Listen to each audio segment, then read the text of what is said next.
Who is DJ Melo D? Born and raised in Los Angeles, California, Melo D is hailed as one of the most remarkable DJs in the world. He is an original member of the LA supergroup, the Beat Junkies, and has successfully cemented himself as a legend in the international DJ community. What's up, everybody? We got another episode of Rooted live. We got the fellas in the studios as usual. I got my cohorts, Peanut. We got Tony Tone.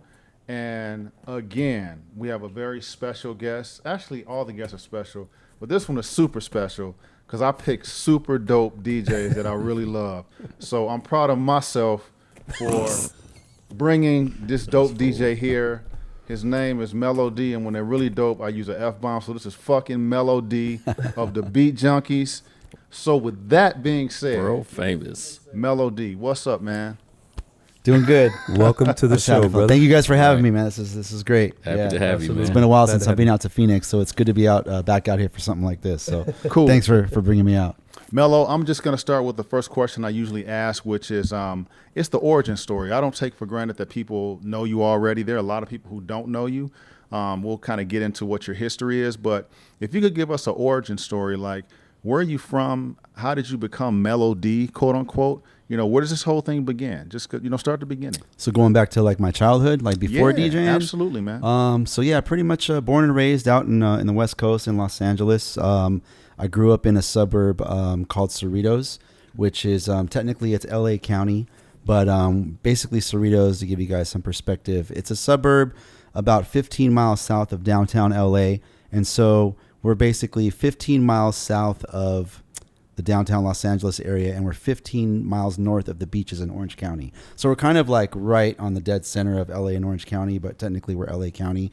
But anyhow, that's where I grew up. My folks, I still stay in the same house there. So went to elementary school, went to high school there, and that's fast forward to like my teenage years. That's where I drew the inspiration to become a DJ, was from the mobile DJ scene around my way. So this is like mid 1980s, like 85, 86, 87. But the mobile DJs in and around my area, they were the entertainment for all the high school dances, all the house parties, all the 16th, quinceañera, birthday celebrations, anything that happened with a relatively small, intimate crowd. It was all the sound. The music was always provided by mobile DJs. Okay. Occasionally a band or something like that, but more often than not, it was mobile DJs. And so that would be the first time, again, in my hometown that I would actually see a DJ with two Technics 1200s, mixer in the middle, wall of records behind them, Sherwin Vega sound system, lights, Trussell, the whole shebang.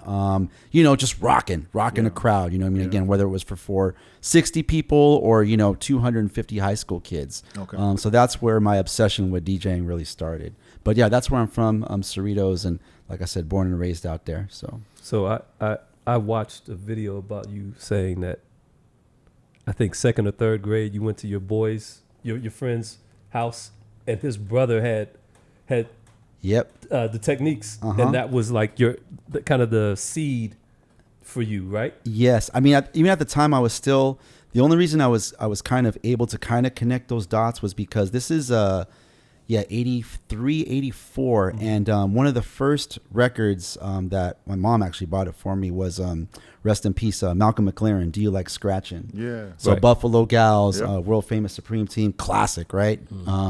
Do You Like Scratching? Anyhow, so on the backside, if you guys remember, there was that sick, artwork with the ghetto blaster on the front, but on the backside, it was a picture of Malcolm McLaren in the studio, and he had 2 turntables and a mixer. Mm-hmm. And so when I saw the back of that, record, I was just like, oh, okay, that's how I guess they're scratching, adding these like cool, like they're layering like the music, having 2 turntables. And then later that same year, this was, I think, my 5th or 6th grade year of elementary school, but my good friend Brian Ledesma, who lived just a few blocks away from me, we were classmates, went to the same school. His riding bikes like in E.T. Yeah, exactly. Bikes, breakdancing on the cardboard, all that. His older brother George, who I think was probably 4, 5, maybe 6 years older. I remember just being at his house one day and walking down the hallway, and just peeking into his brother's room, and it something caught my eye, and it was turntables and a mixer. Yeah. And I was like, oh, that's the same thing that was on the Malcolm McLaren record I had. And then Brian, he used to bring us. He was like the music go-to. Like he was the homie that had like the mixtapes like in 83, 84. Okay. So, listening to Buffalo Gals, having my friend Brian bring actual mixtapes to school and then seeing his brother's setup, I kind of was able to I'm still young, I'm like 9, 10 years old, 10, 11, but I was able to kind of put 2 and 2 together and be like, oh, okay, that's the equipment that enables DJs to mix and to scratch and to produce music, so that was kind of my earliest takeaway. Those mixtapes you're talking about, were those from the local scene or were they mixtapes from New York? No, those were his brother like recording. So it was whatever records he had available to him in his collection. Okay. So it was like Midnight Star, Spider D, like that first wave of hip hop, Fat Boys, Malcolm McLaren, obviously Herbie Hancock, but those were, I remember like he would bring, and then one day he brought a tape that kind of I remember because we were all kind of making fun of him, but this is like when 80s pop started to like get popular. So he had there was like Electric Kingdom, Nucleus Jam on it, but out of nowhere it was Cyndi Lauper, Girls Just Want to Have Fun. We were like, what?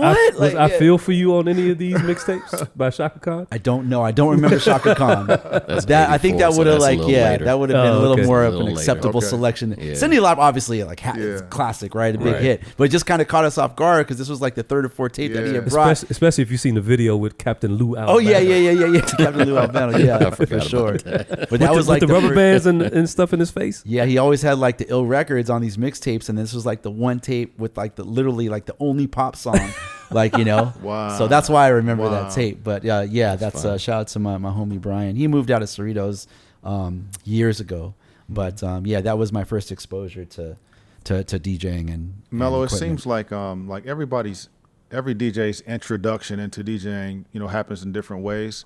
Sometimes it's through the music, like you're a music collector and you get drawn in. Sometimes you just saw another DJ and that drew you in. Would it be fair to say that the art of DJing drew you in versus music itself? You know what I mean? How what got you to DJ? Like what, you know what I'm saying? Was it like you just, my boy Doug was like, I was listening to records and I figured this record would go good with that one. That's how it blossomed for me. But how did you say like DJ? You know what I mean? As opposed to just, I'll just go collect those records that those cool guys are collecting. Sure. No, that's a fair question. I would say it was a bit of both. Okay. I would say it was more weighted on the technical aspect of DJing, because that was what drew me in initially, was scratching and being able to mix. Like, because I used to record, the 45s and records I had at my house, but I was never able to mix them together. Okay. I didn't have 2 turntables. I didn't have a mixer. Right. But the music was definitely played a big part in it. My parents grew up in the 60s, so I kind of by default inherited their 45s, which was a mixture of everything. Nice. The Doors, you listening to the Doors? Some classic rock, few Elvis things, the Beach Boys, some ballads, some oldies. Yes, definitely some Motown. I still have, my mom's original copy of Al Green, the Still in Love with You. So a little bit of everything. So having, records kind of like in and around the house. And then my mom, she would take us to record stores. It felt like, I wouldn't say every weekend, but it was definitely like twice a month maybe. And we had a handful of really dope record stores. So wait, your mom was a digger? Not a digger. She just she would go for like the music that she liked. So this is like in my earliest memory are like in the late 70s. So kind of at the tail end of the disco era.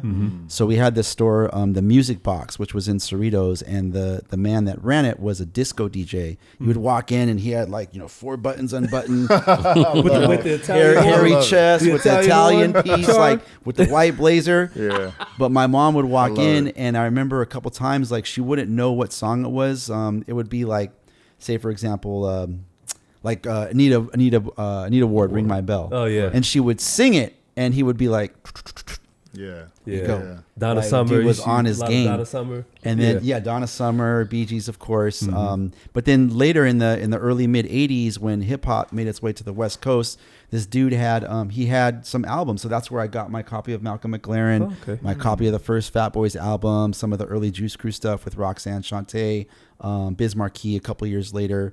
But he started carrying a little bit of everything. So it was, to answer your question, it was a bit of both. It was, you know, my mom taking me to the record store, buying me records so I could go home and listen to them, and then at or around the same time, DJing kind of like being put in front of me. You know, and I was hearing some of the records that I had. Those were that was some of the music that I was hearing on these mixtapes and, you know, things. So Melo, what music was pulling on you, or were you gravitating towards? Because you have, well, at least my perception is that you have an identity as a hip hop DJ. But I'm sure you play other types of music. I've heard you play other types of music. But what is drawing you? Like, do you know what kind of DJ you're going to be yet? Do you know what crowd you're going to be in yet? Like these early formative years, you know, you're telling us about Malcolm McLaren and UTFO and all that kind of stuff. How is it that you decide, okay, this pocket right over here, you know what I mean? Sure. I guess the best way to answer that would be, we grew up on a little bit of everything. So obviously hip hop, you know, and again, hip hop wasn't at the forefront like it is today. You weren't seeing a whole lot of it on TV or even on the radio. You know, you would just, whatever little glimpse or little, you know, song you could hear here and there, you would record it, or, you know, just be happy to hear it if it came on the radio, or if you saw it at the record store and you could afford to buy a couple things, like you would take it with you. But we also listened to, we had a station, the Mighty 690, which was an AM radio station, and Casey Kasem, rest in peace. He used to do the top 40 countdown every Sunday. So that was where I used to listen to like pop music. So, you know, like the later Fleetwood Mac stuff, Electric Avenue, all the early like new wave stuff, Tears for Fears, just all the hits, you know, all the 80s hits. And then we had K-Day, K-D-A-Y, which was like more like in the mid 1980s. But that was my first exposure to like mix show DJing. And so that was everything. Tony G, Julio G, the K-Day Mix Masters, if you've ever heard of that squad. But they were doing the 5 o'clock traffic jam. They were doing some live events from nightclubs. This is way before I was even old enough to go to a nightclub. But the thing with KDAY was that it was at a station. It was an AM station, and the signal wasn't the greatest, so it wasn't always easy to get. So sometimes you would get it, and sometimes it would just fuzz out on you. But that was where I was first kind of exposed to both like West Coast and East Coast rap. So Ice-T, was NWA. I'm sorry. K-Day was AM? Yes, K-Day was also AM, 1580 AM. Okay. Yes, and then also Tony G, he would go to New York. He didn't tell me this story until years later, but he would go to New York, and that's where he would bring back all the East Coast rap. So that's where I heard like Boogie Down Productions, Big Daddy Kane, Biz, Shante, De La Soul, you know, and he still has test pressings of all these, you know, first wave hip hop records. So it was a little bit of everything that kind of drew me in, because I mean, even to this day, I like new wave music. I like classic rock, and you know, I'll stream for fun on my Twitch channel. Some days I'm in the mood to hear just new wave and synth pop, and you know, even some new like indie rock music, and I'll just do a set of that. Some days I really want to just do 80s hip hop, so I'll just do a set of 80s hip hop. Some days that's a little bit of everything. I was gonna say, do you sometimes hit the Run DMC with level 42? No. You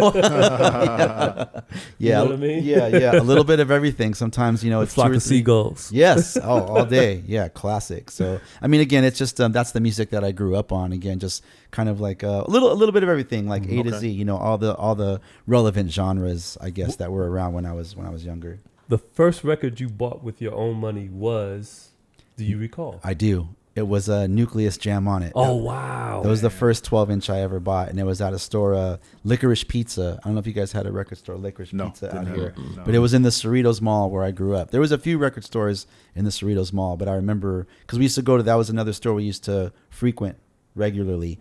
And I remember I actually stole some money from my first communion. I wasn't supposed to touch it. But I remember going to, and this is like 83, 84. Wait. Are your parents aware of this? No, but my mom is kind of like, she might have known, but she probably turned a blind eye. Okay. Because Licorice Pizza, when we would go there, again, this is like, you know, you would see 12 inches on, they were like the first store that had 12 inches on the wall. I was like, yo, like memories. I need that, I want that. So I remember seeing it on the wall and hearing it on the radio, and I was like, I need to buy that record, and it was $3.99. I still have it. I still have my original copy. Does it have the So- price sticker on it? Or It was that, might. Was that the era where the price sticker was on the plastic? On the cellophane, yes. Yes, on the cellophane yes, wrap. For sure. Mm-hmm. So Okay. Mello- Sunnyview Records. Damn. Oh man, this is good stuff, man. Do you like that record, though? No. So you don't no, like that record. now here's why. No. Here's why. So, the music that your parents like when you're young, it's not cool to like the same music that your parents like. True. For you. I appreciate it now, but my father loved. He thought that was like the pinnacle of hip hop because the rest of the. So my father was a big jazz dude. So I'm listening to Miles. No, I'm Miles listening to Jamal. Herbie Mann. My father played flute. He played keyboards. Oh, okay. He didn't read music necessarily, but he played flute, keyboards. So what's his name? Hubert Laws. Hubert Laws was a big. The Chicago theme. I remember the album. I actually have that album. It's a good album. Yes, I love the album. Classic samples on it. And my father loved Nucleus. And I was like, That is so strange. it is. Yeah. That's the thing. Yeah. And I was like, oh, it's trash. Because I'm like, my father likes it. So it can't be that cool if my father likes it, right? So I always thought it was kind of corny. But then Rappin' Duke came out and I thought that was the greatest shit ever. Yeah. I'm shocked that you like that. Yeah, I I'm shocked too. like that. It's corny too. Yeah. Yeah. I just saw him on Instagram. And my father was recently. like, Yeah. what is that? Like, this is Jam On It is the shit. And I'm like, no, bro. Like, that's terrible. Yeah. Okay, so Mello, you got some tunes now because you've been collecting, you've been exposed to the music, you've been watching DJs, they're bringing stuff back from New York. When does it go to your DJing and I'm assuming you're working on your craft? Because he got a little bit of skills, y'all, just a little bit. You're working on your craft. A little bit. And when does it come to, okay, battling? You know what I mean? When does battling come into it, competitive DJing, as opposed to, I'm just happy being a DJ. I'm going to try to, work and get good. How do you get to the point where you say, I'm going to enter a fucking battle? Yeah. How do you get there, man? That was a long journey for me, and I think probably for most DJs that came up in the 80s. I mean, this is obviously way pre-internet. There was nothing like a DJ school. Yeah. You were lucky if you had maybe a homie that DJ'd, and you could go to his house and maybe he would show you a thing or two. Mm-hmm. I didn't. I didn't have any friends that DJ'd, so I was self-taught. So, and again, without there being any tools or resources available to anybody that wanted to DJ, the learning curve was quite extended compared to what it is today, right? Yeah. Because now you can go on YouTube. You can Right. there's DJ schools in every major city or most every major city. So there's a lot more information out there, and you can kind of quicken the learning process.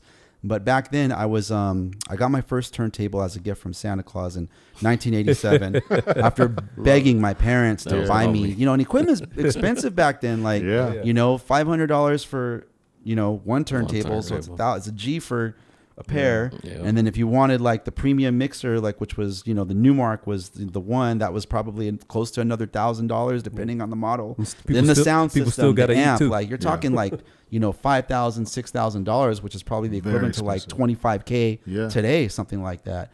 So, and again, like I understand this now, but again, I was young, so I'm asking my parents to invest into this $500 piece of equipment at age 14. Yeah. And they had seen me like get into skateboarding, they had seen me get into chess and like strategy games, and fine, that's cool. Decks of cards, those are affordable. Board games, those are affordable. Oh, yeah. Now I'm asking you for like $500 piece of equipment. So I mean I understand now as a parent, and they're probably looking at it like, yes, my parents, they've always been super supportive since day one, but are we going to invest in this? Is this just going to be another phase for him? And it's just going to end up in a corner somewhere In the garage, collecting $500 dust. down the tubes, which I get now. But no, I was so just, please just get me some DJ equipment. So I got my first turntable in 87. And then for about maybe 3.5 years, I was just a bedroom DJ. I had the, 2 or 3 crates of records, the 45s to my name. And I took my dad's, the old family stereo system, which was a Kenwood system that we had. So it consisted of a receiver, a cassette deck, and then a Kenwood turntable. Okay. And my parents, my dad used to get mad at me because I was allowed when I was older to play and listen to records. But then when I started, kind of getting or wanting to DJ, I would try and use that turntable to scratch. Sure did. It's like, stop it. You're gonna break the turn. You're going to ruin the equipment. Yeah. So when I got my techniques, kind of without my dad's blessing, he came home one day and all he had in the living room was a turntable, because I took the cassette deck and the receiver straight to my room, and that was how I taught myself how to mix and how to learn to scratch a little bit. Again, this is a home stereo receiver, so it didn't have faders or a crossfader. Obviously, it wasn't a mixer; it had a knob. So fortunately for me, the phono knob was right next to the auxiliary, and I didn't have anything plugged into the auxiliary, so I figured out that if I turn the knob to the auxiliary mode, it would turn sound completely off. And it was just one click away from the phono. So that's how I started to learn how to scratch. Fit. Oh, wow. Fit.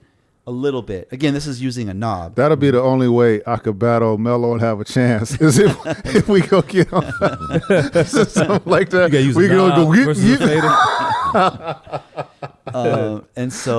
And then I would use the cassette deck and I would record, the records that I had, play them back, and then that's how I taught myself how to beat match, kind of by ear. But I did this again, just quietly to myself, as a bedroom DJ. You're mixing in your headphones. 3 years. Yeah. So I would play the cassette in the speaker, and then I would mix in cue, use the, listen to the turntable. I couldn't play both because it wasn't a mixer. Yeah. Sure. So that's how I taught myself.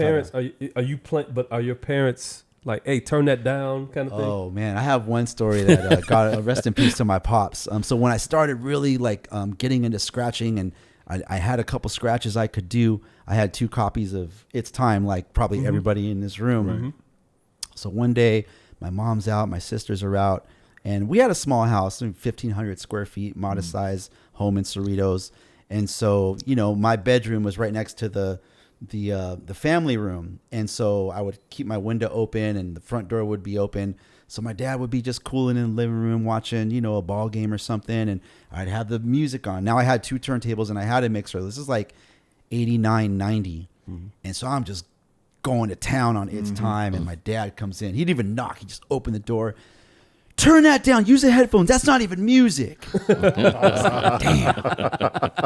It's cold. I love it. That's You cold. just teased through cold water on your hot mix. Yeah. But I mean, because I was just, it's just for hours. So he just I probably drove him nuts. But that was other than that was probably the only time where they were like, turn it down, or what I mean? They got a little frustrated with me. Other than that, they were cool. They were supportive. Okay. So I did that for a few years, and then battling, to answer your question, that didn't really land on the table for me until I connected with the Beat Junkies. Okay. Because now I had a crew to lean on, and now, DMC contest.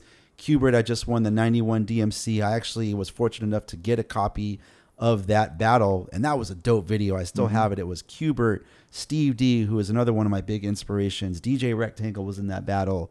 This dude Boogie Boy from Chicago, he was dope. Exotic E, rest in peace, from Miami, he was dope. Everybody was dope. There was this one dude in there, Eddie Fuentes. I think he was from Miami, but he didn't scratch. He was just like a club DJ, I want to say. But he did a clean ass 6-minute set of just a mix set. He had a couple of creative mixes in there. So there was something I appreciated about everybody in there. But so anyhow, this is like 91, and so I just graduated high school. I had done a couple of, local gigs and things. I had about 4 crates of records to my names. I could scratch now a little bit. I wasn't all the way there yet, but I definitely had learned a decent amount. And I connected with Retmatic, with Curse, who were the mobile DJs in my area. And they're from my same neighborhood, from Cerritos. Oh, okay. And they're a few years my senior. They had been doing mobile gigs. They were actually, Curse was the first mobile DJ that I ever saw. He actually did my very first middle school dance when I was in 7th grade.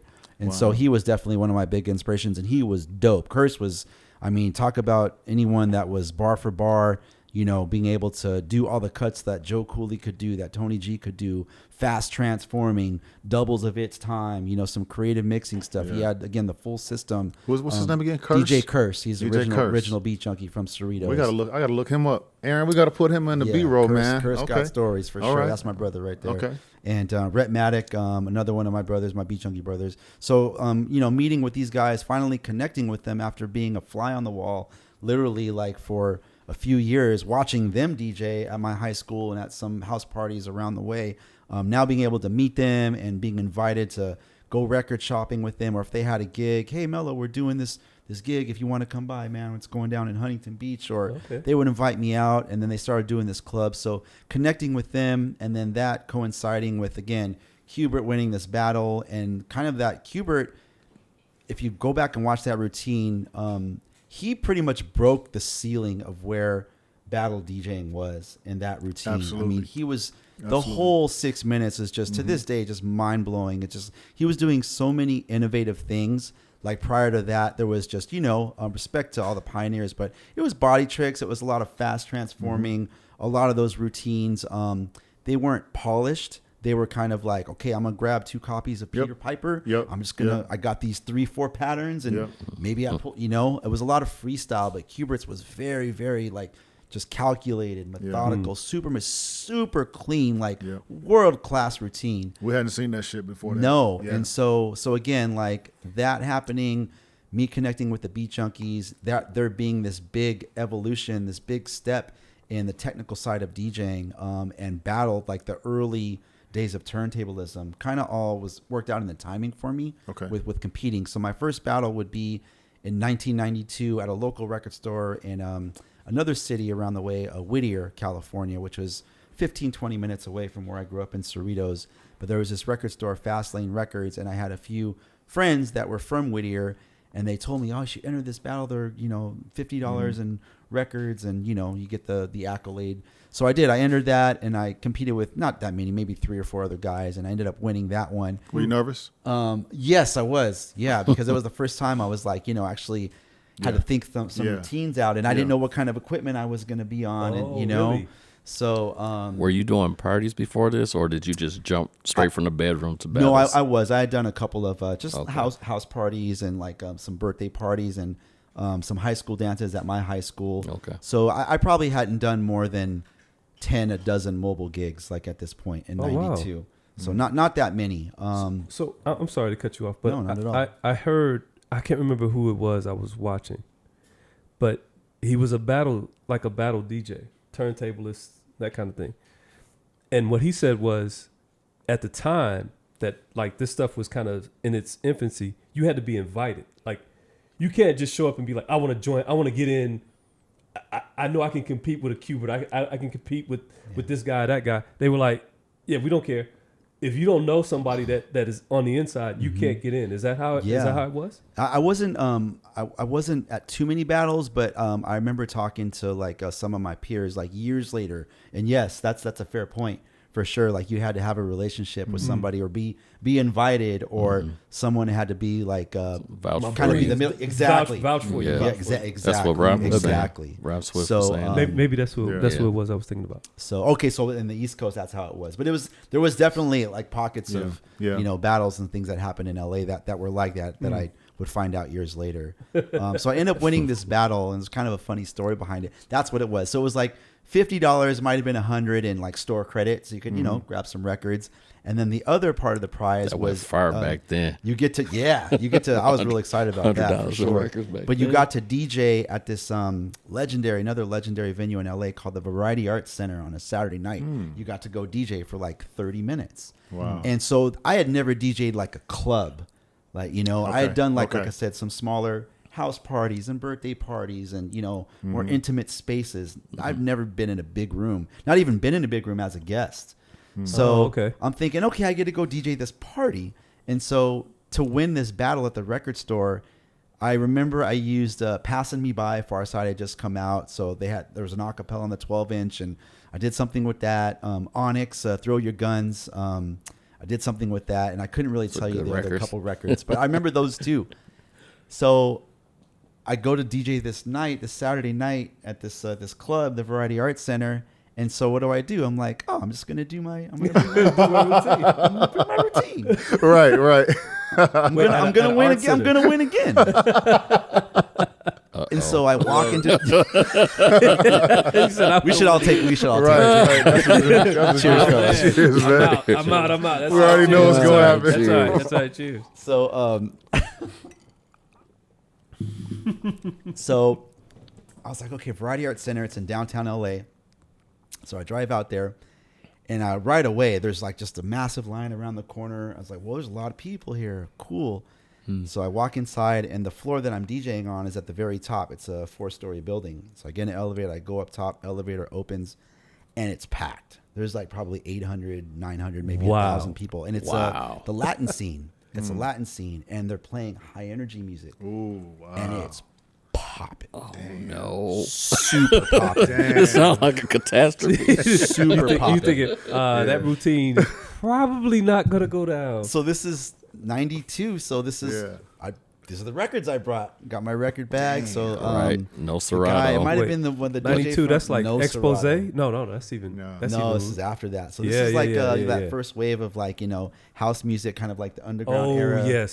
So yes. not I wouldn't say Bucket Heads, but CeCe Robin Peniston? S maybe, Yeah. CeCe Peniston, Oh, yeah, yeah. Okay. a Gypsy Woman, Yeah. so, Oh, and yes. then whatever Oh, yes. dance Yeah. record, early Yeah. 90s, Nunu. all that. Masters at work. So the guy that brings me out, I want to say it was one of the cats from the record store. He walks me like, through the kind of the Goodfellas kitchen, like the back way. So I'm like, man, am I going to DJ or am I going to get whacked? Whacked. So I'm walking, and the DJ booth is on a balcony that overlooks the entire club. Wow. And it's loud. It's like, full sound system. So now I'm starting to get a little nervous. I'm like, damn, this is crazy. Because I'd never been in a room like this, let alone like be put like on the stage, This is a big moment. So they walk me up, and so I settle in, put my bag down. I meet a couple of the fellas, and like I said, the room's just going off. Is there a DJ already playing? Oh yeah, he's tunes? playing. He's Okay, playing. Yeah, okay. yeah. So, and it's it's a big mixer equipment that I wasn't. The Technics 1200s, but the mixer was a Big-ass mixer, and football and field. at this Big time I'm club battling, mixer. so I'm used to a compact mixer. So Right. now I'm back on the So what do? They you ready, kid? I'm like, yeah, okay, let's do it. So I pull out my headphones, get my first record out. Gets on the mic, and okay, the 1992 Fast Lane record champion. Give it up for Melo D. So it goes from to show me love.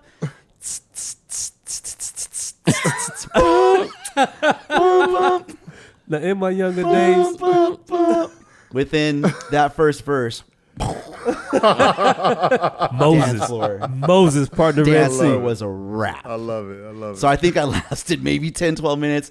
They didn't even have to pull me off. I already knew. I was like, man, where's your somebody? Please get back on. Yes. I'll never forget that. Oh, wow. man. So But was that was just me having no club experience. Yeah. That was me just again being a bedroom DJ, Yep. focusing on scratching and like, okay, I'm getting pretty good. But there's What cats giving you the? Come on, son. Were they giving you? they that were look? probably giving me those looks, but I didn't even have the guts to like try and like Wow. look Make anybody in eye the eye. contact Oh, with anybody. Like, so let me get my embarrassing. records and get out of here. I mean, we're talking a room of like, I'll just say 800 people. Yeah. It went from That's a like lot I of said, people. just all the energy That in is. the world That's a lot of people to to kill. just a wrap. Like I probably sent man. them outside for like street hot dogs and whatever. Oh man, it was Time to go get drinks. yeah, it was all back to I'm, the point. cur- Yeah. I'm curious It was though. all bad. Was it just the music or was it what you were doing? What do you think? No, I wasn't really. I couldn't even really do any of my tricks because of the mixer. Oh It yes. didn't have like line switches and what I was Right. accustomed to, so I was kind of relegated to just mixing, just DJing. So yeah, but I just remember just dropping that first record and people kind of like, all right, they hung in there with me for probably a minute or two, and then it was never going back to the level where it was at, Right. like before I do walked you, in the room. do you think So- there were any hip hop records you could have played that would have went over at that point? Like if you could go back and just pick the perfect crate. It's hard to say because I was literally only in the room for probably 10 minutes because I literally like they took me up the elevator and it was that walk through the back. And I mean, I was literally up there. I was probably in there 10, 15 minutes, but it was all high energy the whole Yeah. time. So I don't know if maybe they were playing some hip hop in there before, but knowing that scene and knowing what the Latin scene was into and the kind of night that it felt like it was, I feel like it was pretty much just a high energy night, you know, with maybe some like early of the 80s, like Expose, but up tempo dance music, you know, maybe some classic disco. But you I learned. don't pretty know if much there was set any you up to hip-hop. fail. Maybe like an MC Breed.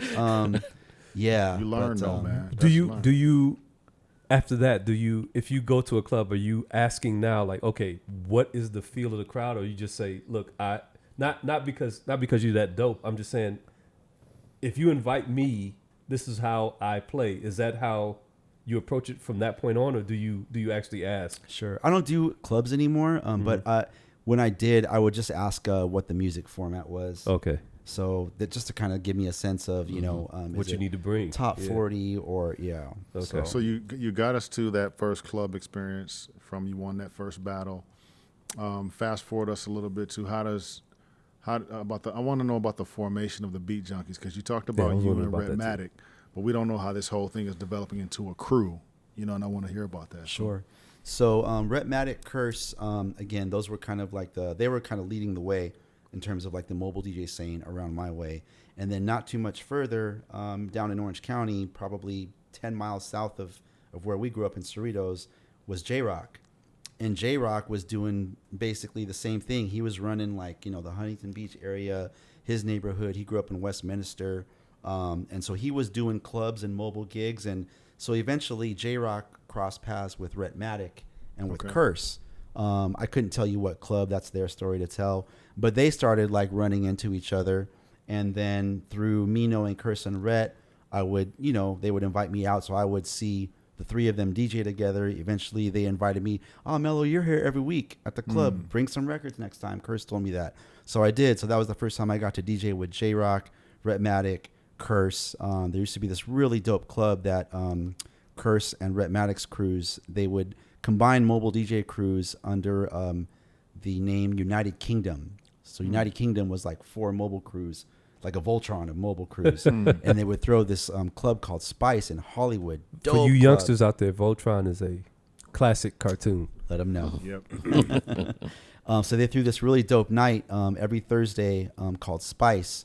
And it was 2 rooms. It was the main room, which was original Beat Junkie DJ What, another cat from United Kingdom, Paul the Man. They were just playing. This is like around the same time, 91, 92. So they were playing like just 80s funk, R&B, a little bit of the, you know, freestyle music, just rocking it, you know, rocking the dance floor. And that room was always packed. Grandmaster Kaz used to come through, jump on the mic. Wow. Whipper Whip was in there a couple times. And same thing, I was just a fly on the wall, you know, just kind of like I would go in there, hang out in that club, like, you know, look at a couple of the young ladies and watch, you know, Redmatic and, you know, what, and everybody do their thing. And they were dope. They would rock the parties and just drop on the one and crowd. They would get the reaction, you know. And then I'd hang out there for like 15 minutes. And then downstairs in the basement was kind of like, it was like a lounge, but they would set up 4 turntables. And that's where Curse, Redmatic, J-Rock, they would do freestyle 2x4. So that's where they invited me to come and bring some records and DJ. So that was kind of like my kind of break the ice moment with the 3 of them, like in terms of like DJing, you know, together. And then again, because Curse and Rhett lived so close to me, Curse started inviting me over. Curse's house, his garage was kind of like Beat Junkies HQ. That was like the meet. Okay. We would all posse up. We always practiced at Curse's house. Or if there was a gig, hey, let's meet at Curse's and we'll all roll out. Yeah. Or hey, let's go record shopping. All right, meet you at Curse's, and you know what I mean. Yeah. So his was like his house was like the hub.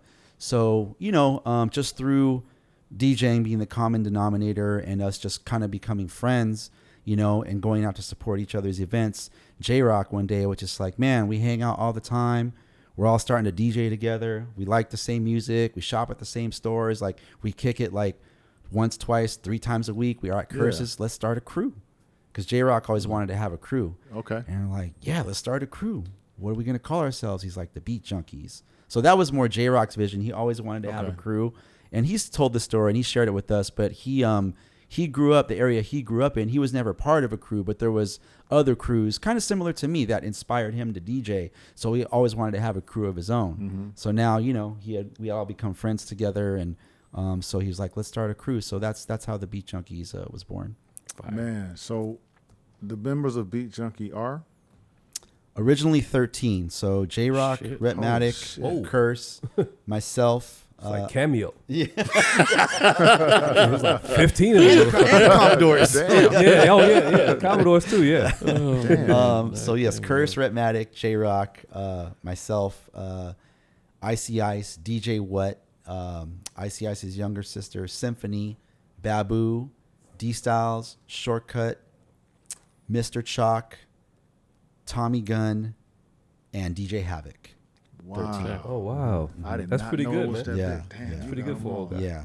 The memory. And Rectangle was actually a part of the crew. Rectangle was in the crew for a short minute. We also had another cat, a Sweet Pea, that was down with us for a couple years, and then he went on to law school. Okay. Became a lawyer. So he kind of like DJ Cool. kind of fell by the wayside. It's a for him. strange profession. But Yeah.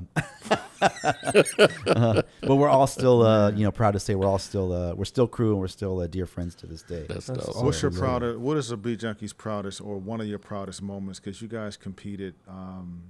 It's the ITF, International Federation Turntable, or something like that. Mm-hmm. When did the Beat Junkies kind of have their crowning moment? Because I'm remembering it a little bit in my mind, but I kind of want to hear from you as a member. What did you guys? When did you say, hey, the world say, hey, these guys are here, check them out. It's a crew. Just these West Coast cats, because I'm on the East Coast. Well, I'm in Michigan, in Detroit, and there's just these bubblings of the cats on the West Coast are really fucking it up. Like they're scratching out there. We have these West Coast cats, Oh yeah. and your reputation is garnering. And I don't know if you were realizing it, but even though you're sitting in the West Coast, the fucking word is getting out. You know what I mean? And this is not even a time during the internet. This is Right. no Right, fucking right. internet. Yeah. But I'm hearing about it, and I got a couple of VHS tapes over there, and it seems like, although hip hop I associate with East Coast, like its origins, New York. When I think of turntablism, even though we have, Grandmaster Flash as like one of the pioneers, Kool Herc, all that original culture in New York. When I think of turntablists, I think the West Coast damn near, if they didn't invent it, they took it over and made it their baby. You know what I mean? I never thought about it like that, but yeah, Yeah, I kind of associate it like turntable, that and too. then- West Coast, yeah. We had a crew in Detroit, because there are very few turntablist crews, but we had a crew called the 12 Tech Mob. 12 Tech The Mob. 12 Tech Mob. That's a dope name. And they were our turntablists, and they were dope as shit. But they didn't have a lot of competition. They're going to be mad if they hear this, but I'll say it. They were the dopest DJ crew in Detroit. But if you'd have go out there and heard some fucking Cubert Beat Junkie shit, it was like, whoa, that's from a turntablist standpoint. Y'all were killing. Y'all were at the top of the spectrum as far as turntablism is concerned, and it's really cool because so many pockets of DJing are being birthed, and you guys are birthing a subgenre within the genre. And I don't even know if you guys realize it. Like when I'm seeing a Cubert in '91, and At some point, he's going to get to the question. I think. do you realize what is happening?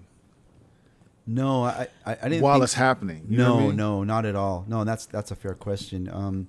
I think we were just so passionate and just so enamored with. Again, this is the early days of turntablism before it became turntablism. Yeah. And again, we just were so, having that Cubert routine, to like kind of like show us, wow, like DJing's far from over. Like, look what Cubert just did. Like, there's what else is out there, Then the flare scratch, D-Styles and Shortcut showed us the flare scratch. That was, groundbreaking for the early 90s. You're part of the evolution then, right? And you don't really realize it. Yes, I mean, There's a better way to that's kind this. of Yes, one way to yes. say it, We didn't. Again, we were just so like just hyper focused on just being dope and learning whatever the newest scratches were and having like the new records and like working on new routines and maybe we can battle someday, And so I think it was a lot of things. It was those factors also combined with the fact that now we had a crew because again, we all come from an era where DJing, I mean, doing anything creative, especially DJing, like I don't know about out here where you guys grew up, but out back home, cats were very guarded. like very guarded about like not Absolutely. sharing like their dopest Absolutely. tricks or even their records. Yeah. Like cats Yeah. used to cover up the Oh record. yeah, we labels heard we 'cause know they- about white labels. So there you go. So so now that I had a crew to lean on and we all had each other to lean on and kind of like elevate each other and practice together, and kind of like trade secrets, you know what I mean, within our immediate circle was a huge factor for us all improving, and raising the bar together. That coupled with even going back to the 80s, like having the K-Day mix masters on the radio, mixing on the air 5-6 days a week and like doing it dope. Like all the legends, Tony G, Julio G, Joe Cooley, Aladdin, M-Walk, Battle Cat, the whole crew, everybody was just dope. So they were, the guys that helped pioneer that sound. So maybe I think looking back, that has a lot to do with why I think maybe we pushed the envelope without realizing that we were pushing it so hard to like, I guess, kind of maybe the West Coast did kind of in the 90s become kind of the capital of turntablism. But again, like we all also studied, to be fair, like we all also had a handful of East Coast inspirations too. So Jazzy Jeff, Cash Money, DJ Scratch, EPMD, Jam Master J, Kid Capri, Flash, of course. The Magic Mike in Orlando. There was another dude, Jock D, from a label called Cut It Up Def. But yeah, we studied all them cats. You know what I mean? And just so yeah. But to answer your question, I don't think we did. We were just hyper focused on like just improving and getting better. Wow. Now, you've mentioned practice a couple times. How much practice went into this? Because we have a little bit of a love-hate relationship. Well, he does. Steve does. With the idea that you just press buttons now. But then you don't have a whole lot of buttons. There weren't any. There were no buttons. So you guys are practicing as both individually and as a group, or are you? Is that how that worked out? Yep. Okay. All the time. Was it iron sharpens iron? Was that Exactly. Is that how that worked? Exactly. Okay. That's a perfect way to sum it up. Yeah, I think Exactly. a lot of. I got into it late. I say this on other podcasts that we've done. These guys have been DJing longer than I have, and I know how to handle vinyl. I didn't learn how to play on vinyl. I learned how to play electronically. Okay. But one of the things that people told me that had been DJing longer than I have were like, those buttons are great, but if you don't know how to like hear music, you're gonna suck. It's almost basically. irrelevant. But for a guy like you that started like that, the practice makes perfect kind of thing. Do you still, when you meet young DJs that have all these buttons do you kind of impress upon them, look, you still got to practice this thing? It depends on what kind of DJ they're aspiring to be. Some DJs, they just want to get out and play a room. And to play a room, you don't need to be technically, I wouldn't say technically sound. You don't need to be able to scratch. You don't need to have 25 scratches in your arsenal. You just need to have a good ear. You need to know how to select. You need to know how to read a room, and you need to know how to cleanly transition from record A to record B. If you can do a couple of cool creative things using the technology available to you, that's going to make you even doper. It's going to make you sound even better. But you don't need, if you're not looking to do anything outside of like play a big room or DJ a mega club, then you don't really need anything outside of, like I said, kind of that skill set, that immediate skill set. However, if you're looking to battle, then that's a whole other world. Because now, you need to study, you need to research, you need to go back and watch old battles. You need to maybe sign up for a class or a private lesson or watch some YouTube videos. You need to learn all these techniques. And after you learn them, you need to be able to execute them. And after you learn how to execute them, guess what? You got to stay practiced up, because you have to be able to wake up any given Sunday and be able to execute perfectly.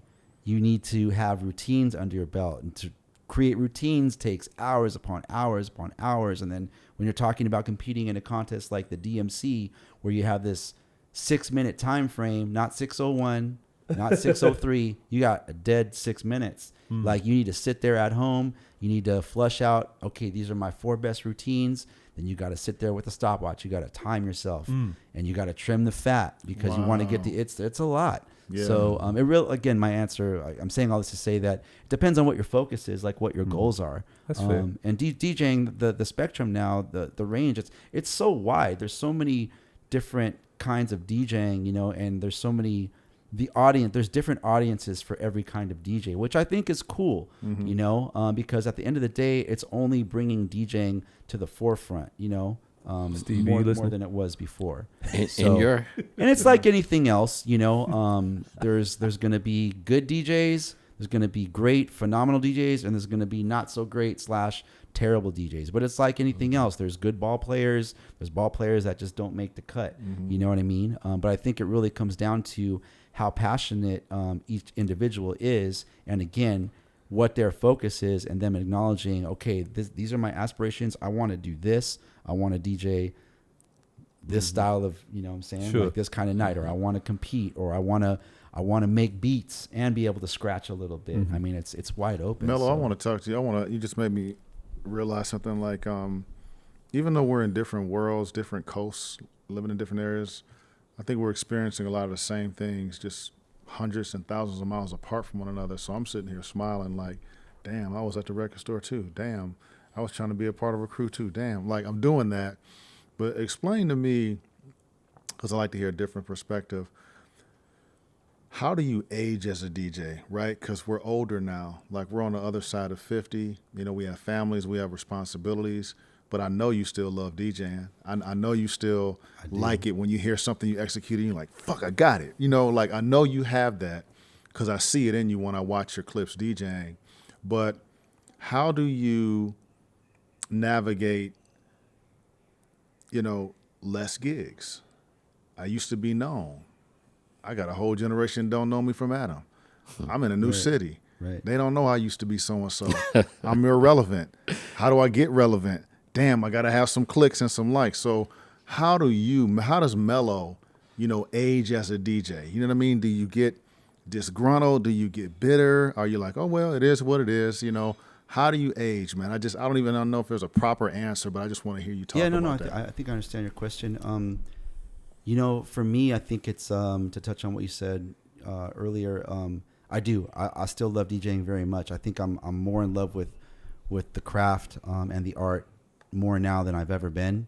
I can't put a finger on the reason as to why. Wow. I just am. And secondly, you know, looking back, kind of reflecting on my career as a DJ, I've been very fortunate, you know, to have connected with the Beat Junkies in the early 90s, to have had some success in the battle scene. And that then led to other opportunities locally. That then paved the way for me to be a mix show DJ on one of the top radio stations in Los Angeles, like in my hometown, in the 90s, pre-internet, pre-iPod even. Wow. Which was huge. Like, and that was actually, I mark 1996 as the year I can actually say I became a professional DJ, because now I was earning a living. I was able to provide for myself. Before that, sure, I was earning some money doing a gig here, a gig there, and have some money in my pocket. I could buy some records, buy myself a nice pair of shoes if I wanted. I was still living at home. But, you know, 96, I got my first, actually, I was getting a paycheck from KKBT FM, Los Angeles, every 2 weeks. Yeah. And to me, like, that was a pretty defining moment. So I was definitely blessed to have that opportunity. Shout out to Tony G, Julio G for, you know, ushering me and the entire Beat Junkies crew into the LA airwaves. That's Definitely dope. a special time to be on the radio. Did that for about 12 years until 2007. And then that, being on the radio, that exposed me. I forget who said it earlier. You never know who's listening. I think you guys said that earlier. Yeah. But DJ AM, rest in peace. He used to, I never met him, but he used to listen to me on the radio all the time. Serious? And so I met him at Fat Beats, and then I met him. I've been a recreational poker player for years, but I met him at the Commerce Casino. Oh, that's you? Yeah. We gotta talk some strategy later. We will. So I met AM for the second time at the Commerce Casino. And anyhow, that was kind of like our second meet. And then years later, in like the mid 2000s, 2005, he invited me to come do a guest set at his big nightclub, which was Body English at the Hard Rock. And then 6 short months later, he was leaving his residency. He had like the illest residence, Saturday night, brand new club, probably the first I've seen mega club footage of in that. Vegas. It was ridiculous. It was out of here. Oh, so it's good times, man. But I'm an AM fan. He had an opportunity to go DJ at a new nightclub that was opening up at Caesar's Palace called Pure, and there was this whole kind of like story behind it. It was the big $1 million deal for DJ AM. He was like the first DJ to get this $1 million contract. And so he was leaving Body English at the Hard Rock to go take on this new residency. So what does AM do? Like, he basically puts together, I've never seen it, but a really close friend of him has shared it with me. He took the time to put together this nice email on my behalf, sent it to the owners, the managing company that operated this nightclub, Body English. They called me in for a few tryout nights. I remember trying out 3 Saturday nights in a row. First time was like 45 minutes. Second time was like hour and 15 minutes. The third time was like, okay, the gig's a 3-hour set. And I remember I ran out of gas like at 2 hours and 15 or 20 minutes. But they got the gist of what I was doing, and that became my first Vegas residency. Oh, wow. So then I got that opportunity. Nice, man. So what club is that again? Body English at Body the Hard English, Rock. okay. Yeah, it's long gone, but it's a legendary Were you Vegas playing venue. open format there? I was. Okay. So this is, again, a little bit of everything. Some 90s rock. Obviously, the new hip hop, which was like Lil Jon, Sierra, Lumi D, like those kind of mid 2000 records. And some 80s. It's Tricky. All the classic, kind of like go-to. So that kind of set. So I did that up until about 2018. So again, I'm saying all this to say that I've been fortunate enough because I've had all these like just amazing opportunities. And fast forward to present day, now I'm back to being a bedroom DJ. It's come full circle. Really? So I don't Wow, really that's step out crazy. and do too many live like DJ sets. Like I'll Just kind of go out and Twitch. DJ selectively. I'll stream on Twitch, and that's just for fun. And again, that's just me at home being a bedroom DJ. Like any given day, like I said, I'll wake up and I'll be like, oh man, I had just gone record shopping. I found 45 So you will still DMX. play vinyl? Oh yeah, I just did a vinyl set. I did an all 45 set yesterday Okay. on my Twitch channel. So, Okay. Bro, you this has given me so much encouragement because for the past 10 years, I've been quitting DJing, right? Oh God. Like It's mentally, back and like forth, how long yes. am I going to do this? Is it a waste of time? Am I just a kid stuck in a man's body?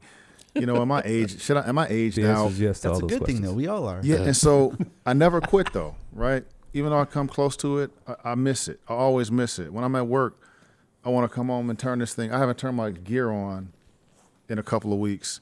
I turned it on today just so you were coming, just because you were coming and just played a couple of tunes.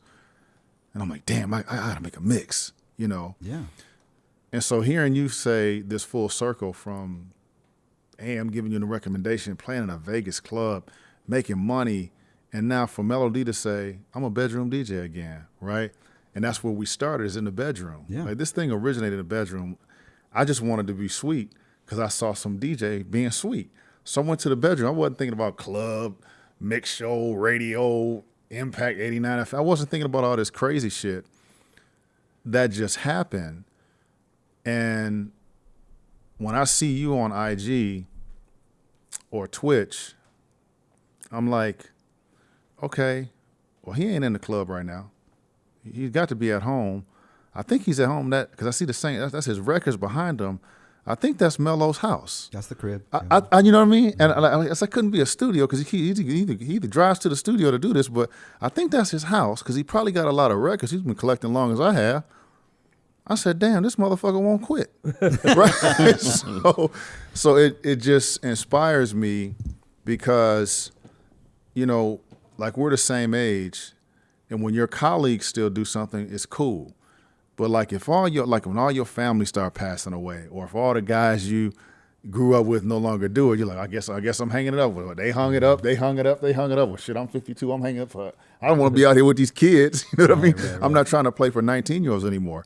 I will if the opportunity happens. But it's nice to age and be comfortable aging in your craft. You know what I mean? It's not like basketball where when shit, the knees hurt, we can't play no more, dog. You know what I mean? Right. We got asthma. Like we can always still DJ. If you can launch a record, if you can hear, you can fucking DJ. Yeah. So I just want to say thank you, man, because I've needed the encouragement to stay on it, to stay hungry, to stay loving what DJing is my first love. It's not my career. That came way later. You know what I mean? Like DJing is like my kiddie shit. Like when I was 14, when I found out how to be cool, because I didn't have a jump shot. I wasn't big enough to play football. You know, I wasn't the popular guys that had all the girls. I was a nerd ass DJ. But it's like, well, he DJs the dance though. He's really good. And so I was like, I'm accepted. You know. Right. And then you find a crew, and you got your little crew, and y'all go to the record. All we did was get some McDonald's and go to the record store. And that was the pinnacle of life. Yeah. Get our burgers and go digging. Yeah. And come home and see what we came up with. Open up the records. Open up the records. Fucking cut your hands and shit. Oh, yeah. You know better, but you cut yourself anyway because you opening up the records. Right. And so I'm just kind of like nerding out right now and having a moment because people that are away from you, you think that they just are like the grass is greener. You know what I mean? Or they're famous or more popular or whatever, and they're far away. So to have the internet bring us close, like I found you on IG or was reminded of you on IG because I'm seeing these clips of you. And then to hear you sitting next to me talking about your path of DJing, although I'm not a battle DJ, I didn't get into the battle world, it's still the same fucking story. Like, it's the same story. And I'm tripping because I'm like, damn, dude, I'm in the bedroom too.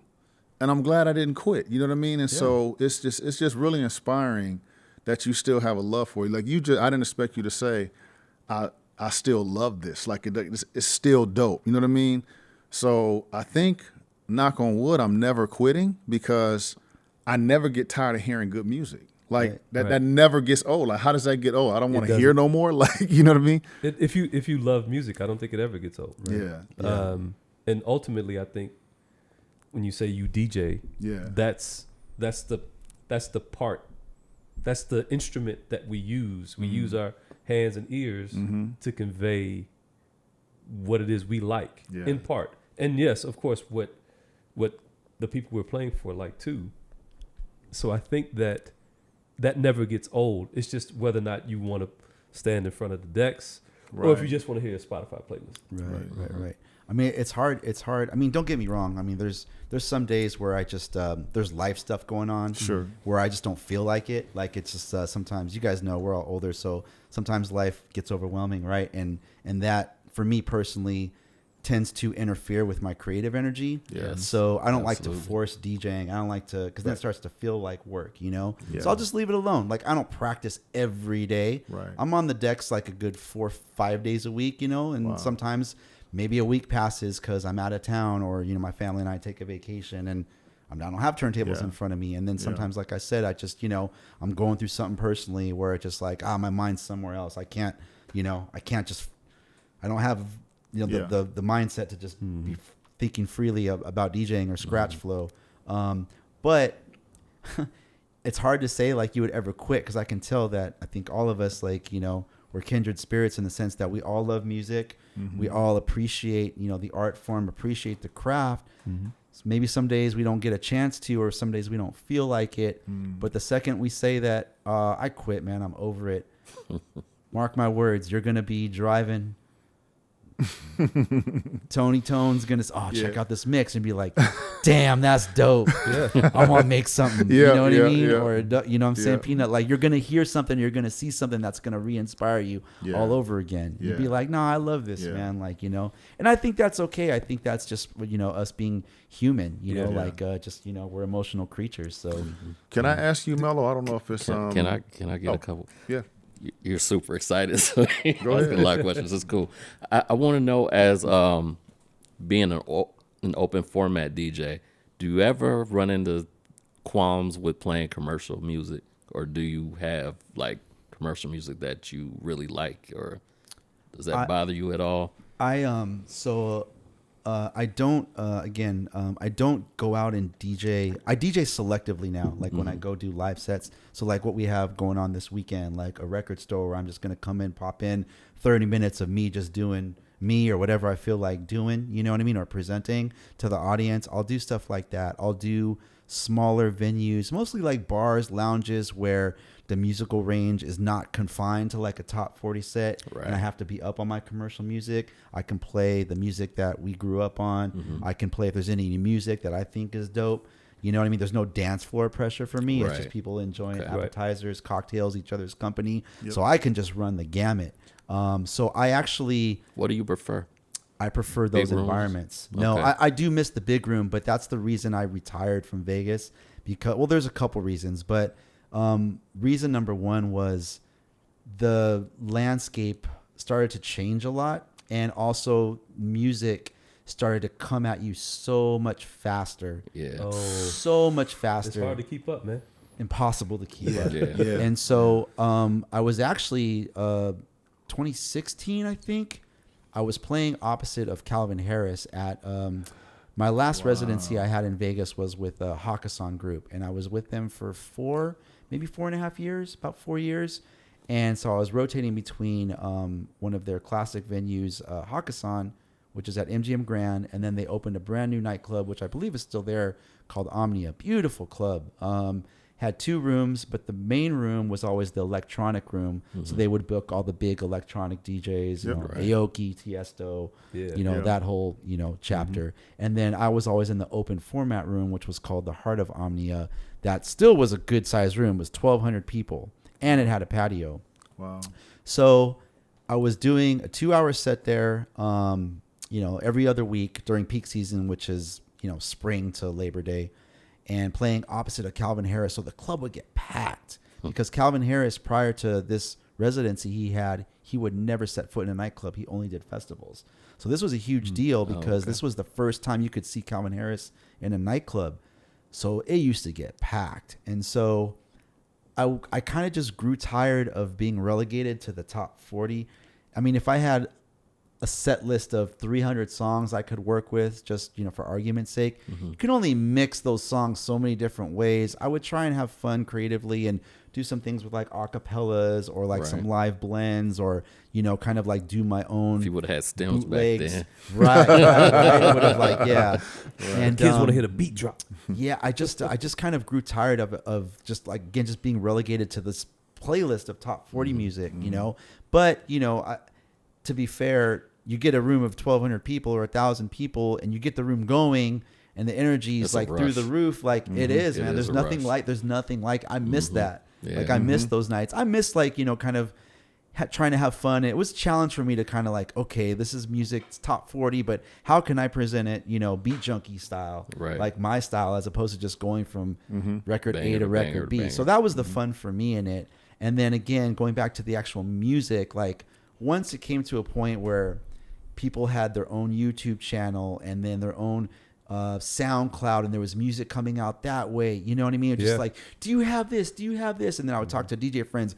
Oh, dog, you got to have like these 9 records. I was like, what are you talking about? I was just at the club last week. Like these just came. So I would have to just change my set. And this is not music that I was like actively seeking out. This Right. was music that I would have to like sit down, open up the laptop, and research. You know what I mean? Not that I disliked it, but it wasn't my go-to. It wasn't what I would be listening to when I was driving around, running errands or Because doing. what's interesting about that is you'll get somebody, like, if they have access to the DJ, going, can you play something new?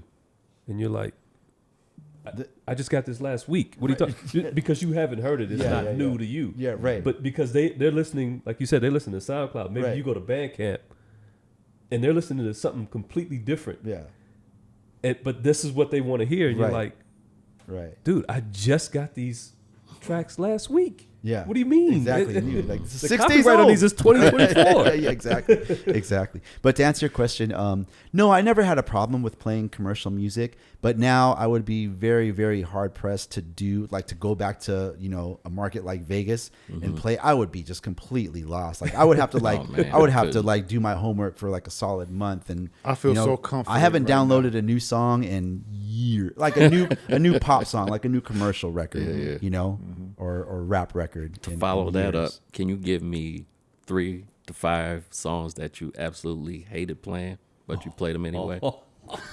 Here we go. You starting to ask this on Here everyone. we go. That's Okay, good. there was I love one. it. The first one that comes to mind is I think her name was Carly Rae Jepsen, the Call Me Maybe. You guys remember the Call Me Maybe? Yes. Just because that was just like a just a kind of a cringy song to me. Didn't that start out on like a YouTube? I think that started out on even know YouTube, the a tune. YouTube video. Like, yeah, It was hot in that environment I for remember like that. a few weeks, and then that was it. Royals. What That else? was like kind of like Royals. Oh, Royals, By yeah. Lord? Yeah. Gosh, is there any other ones that I used to just? How do you feel about this? Is how We're we probably do it? waiting. That's what I was going to say. We're probably waiting for you to say one. I know I'm waiting for you to say 2 tracks. How do you feel about this? Is how we do it?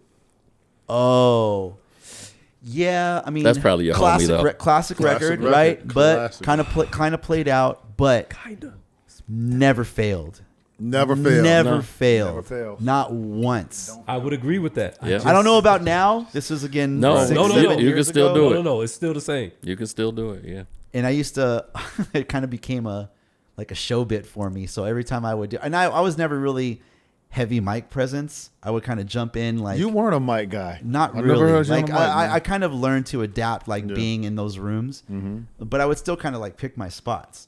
But every time I would play Montel Jordan, which might at some point have been like every Friday or every Saturday or whatever, I would get on the mic and I'd say, "All my '90s babies, make some noise." You know what I mean? And they just lose their minds. Insane. I was MVP. You can do Yeah. the same thing. Oh yeah. Return of the Mac. Oh yeah. You gotta mix that right after. Another Same classic. tempo, man.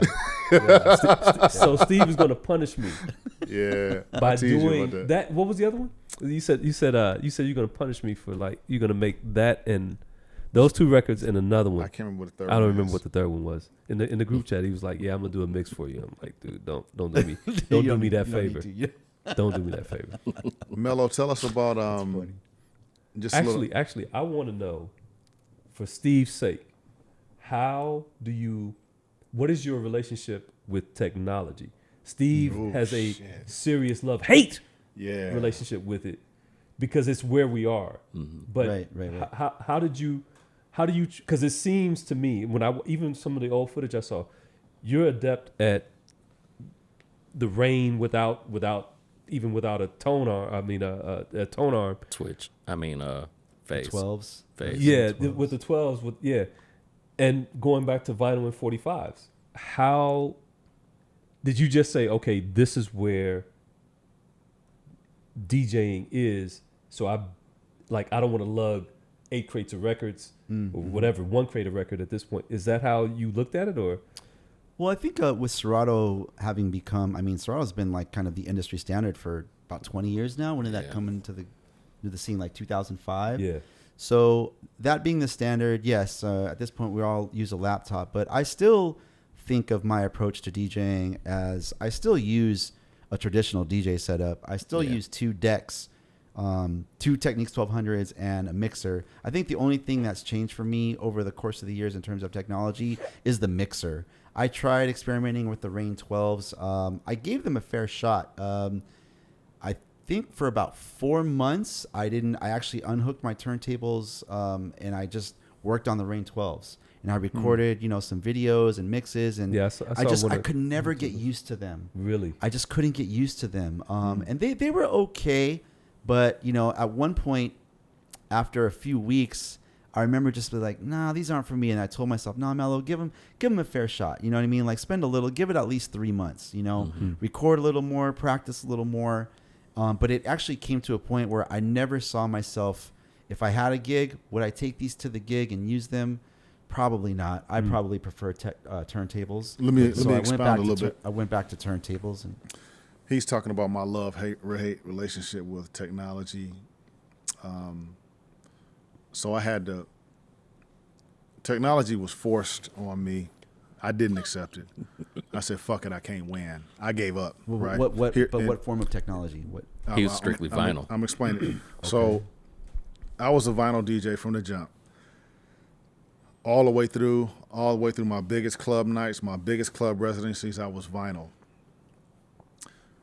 Then I went to law school, early 2000, from 2000 to 2003 or 2004. I'm still vinyl, and I DJed to make my way through law school. On the tail end of me finishing my last residency before I graduated from law school,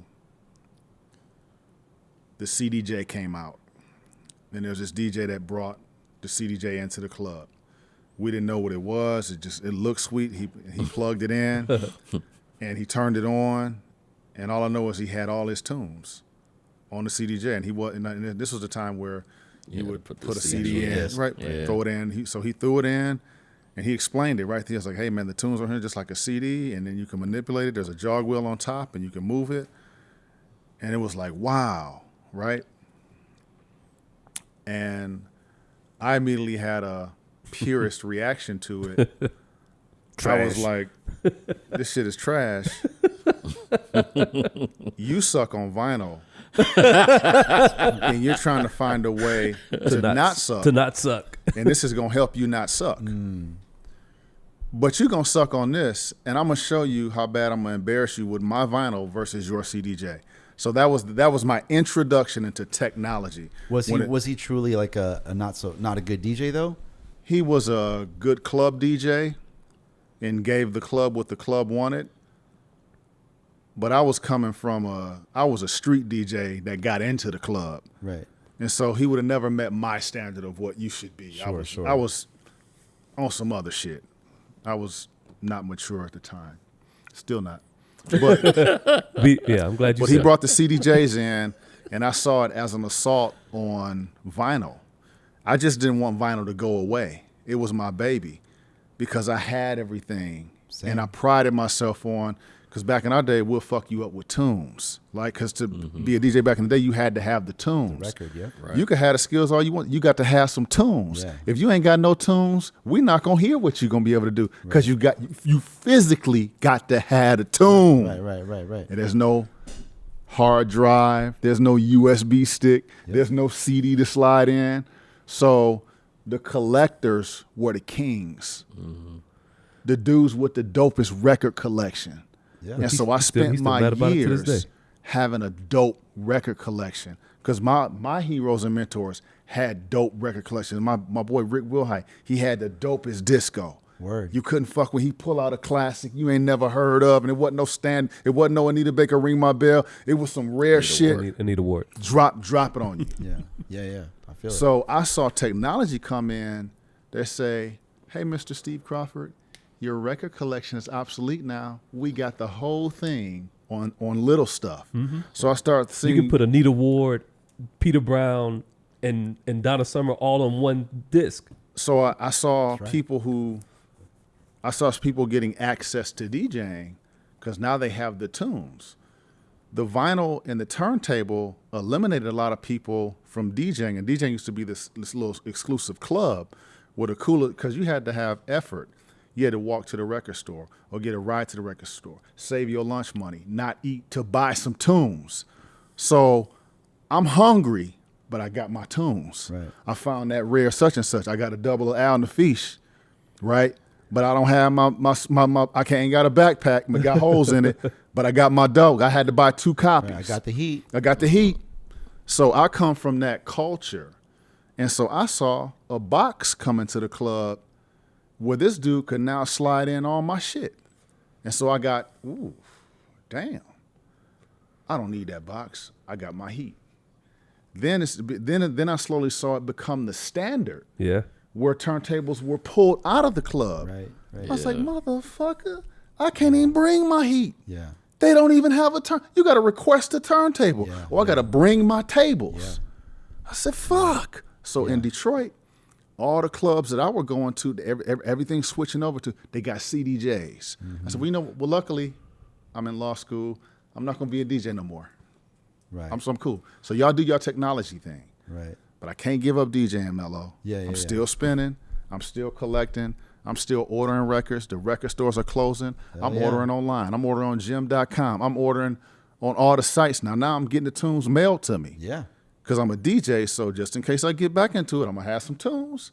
So I'm collecting. Ah, that's what's up. I move out here. Now vinyl is really going downhill.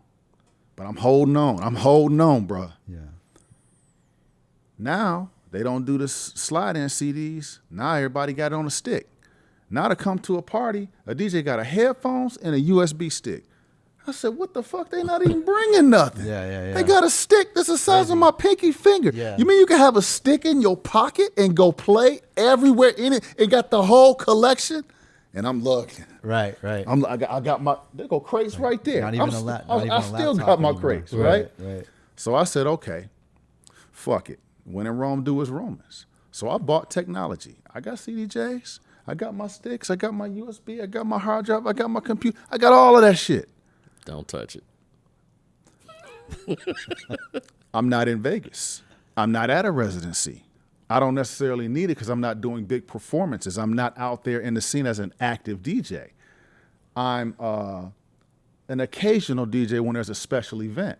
Well, if it's special, I can do my vinyl. So I still go out and I do my vinyl thing, and I rip my vinyl away because I enjoy it. Because it's where I'm most fluent.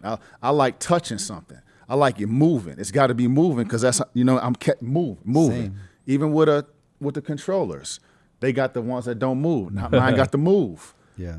I bought the Rev 7 because the damn thing move. I want to put the sticker on. I want to see it wrap around because when it get to the 12, boom, that's what you know what I mean? So it's baked in. So here's where my haterism came in. And it's fucking pure hate, and I'm still getting over it. He's not there. I watched the technology come in, and what happened was the DJ door got wide because now you had to be a DJ. If you had some big heavy 12s, you could be a DJ. And if you had a record collection, now you no longer need turntables, you no longer need vinyl. So the market says, and then you look at the companies, now they can make controllers, they can make these DJ consoles, all this stuff, and the floodgates open. So I saw girls DJing and guys DJing, they're just making Earharts, and I saw just fucking bikinis and they just titties and they acting sexy in the booth. I said, damn. I even saw they got grandma DJs and the old senior citizen DJ. Then they got there's a 3-year-old on stage. He 3 years old. And he bing and oh gosh, he's DJing. I said, damn. I said, and all respect due to, I saw there being no discernment with even who could be a DJ. You could be from 3 to 80. You could have never collected a record. It don't matter. You got all the collection now. You can buy it on a hard drive. Right. I said, damn. It's all one click away. It's all one click away. Yeah. So that's what truly fucked me up. Yeah. Is that everybody got access and we weren't weeding out on I was a DJ through passion. Somebody was a bad motherfucker. Damn, I got to practice to be like him. Mm-hmm. I couldn't DJ because that crew had all the gigs. Well, damn, I can't even get in the gig. I got my own gig. Now they standing around like this. Right. I'm like, shit, I got to be good because DJ so-and-so watching. And I got to rock the crowd. Yeah. And I got to rock the crowd. Yeah. So I had all these hoops to jump through, all this running, all this exercise, literally, to bring in the crates. I saw how easy it was for everybody else. And I started to feel obsolete, right? And the world was telling me, you're a dinosaur, you're a hater, you're shaming people. And I said, damn, I used to be cool. People used to say, Steve Crawford is so cool, man, he's such a talented DJ. And I saw myself getting in the margins more, right? And I'm older, so I'm DJing less anyway. But I felt like, and I'm sorry for taking so long, but please let me get it out. I felt like I was almost being kicked out of the space that I loved. And I said, okay, I don't want to get kicked out because I'm the old man at the party. Let me chill because they just gonna like not listen to me if I just get too verbose. I said, let me chill. My boy Tony be like, yo, Steve, you be a little less vocal, man. We still trying to get gigs, bro. Like you about to just drop the bomb in the whole thing. So I said, okay, let me chill.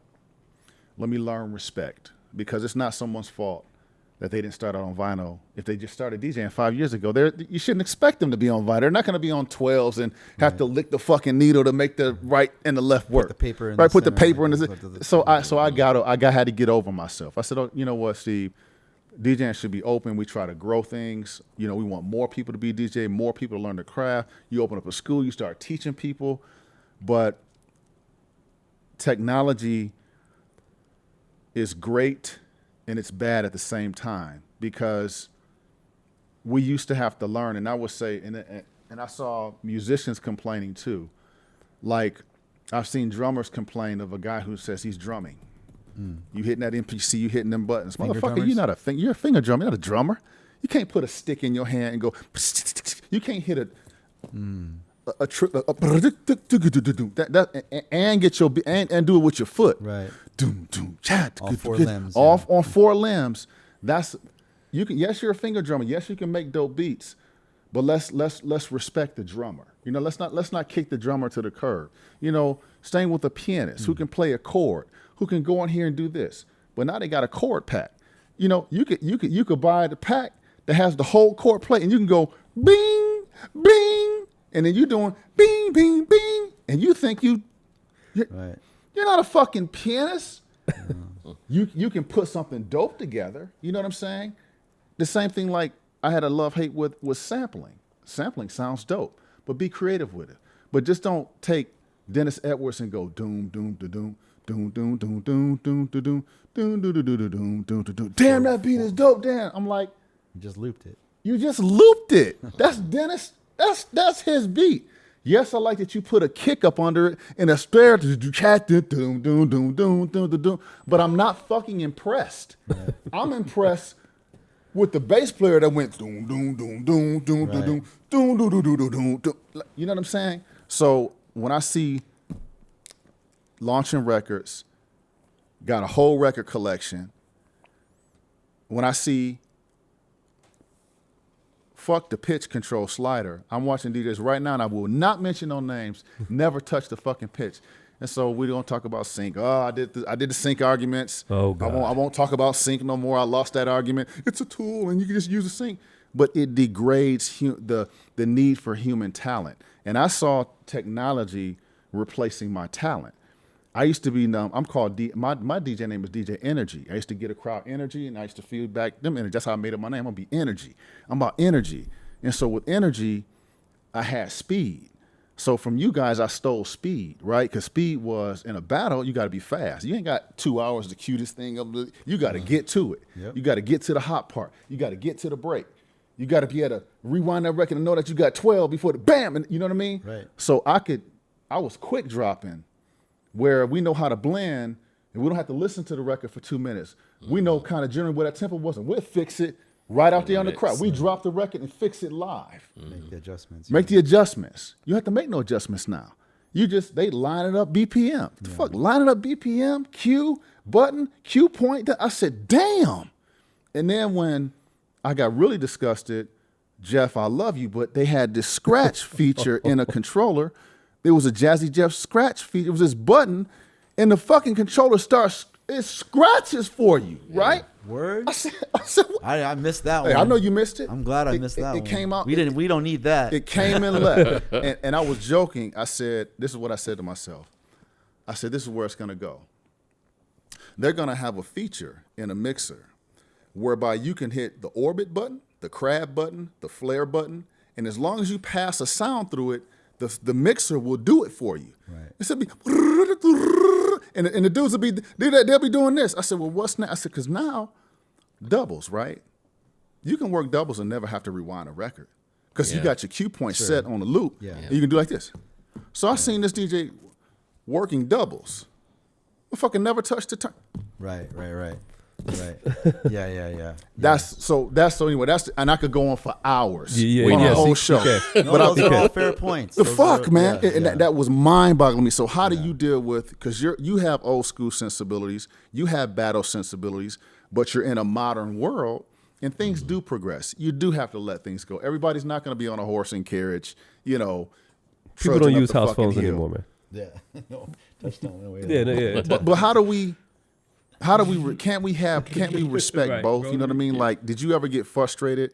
Like, Yes. I agree with some of what you said. There's definitely been a handful of just absurdities, right?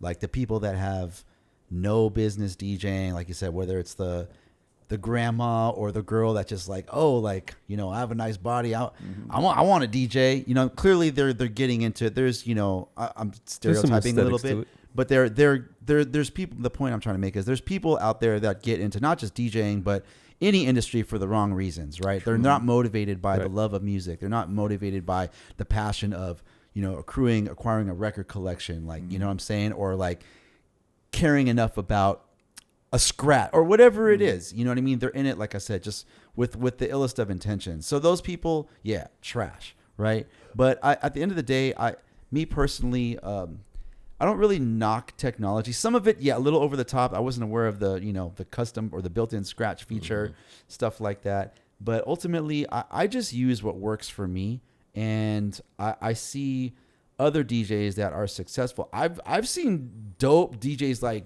dope on CDJs, dope. Yes. Like, damn, like That's make what me I want to that's like what I tried to tell Steve one night. make me want to make me want to try, and like, I mean, some of them they're probably gridded or using sync or whatever, but they're still like doing some really creative stuff, whether it's through tone play or you know what I mean, just mixing and transitions and or going from 105 BPMs to 122, but working in a loop and having a third deck like that shit is like, that's crazy. That to me, I'm just like, wow, that's pretty sick, But there, again, I don't really see, not just DJing, but any form of creative art. I don't really see there. Again, this is just my personal take.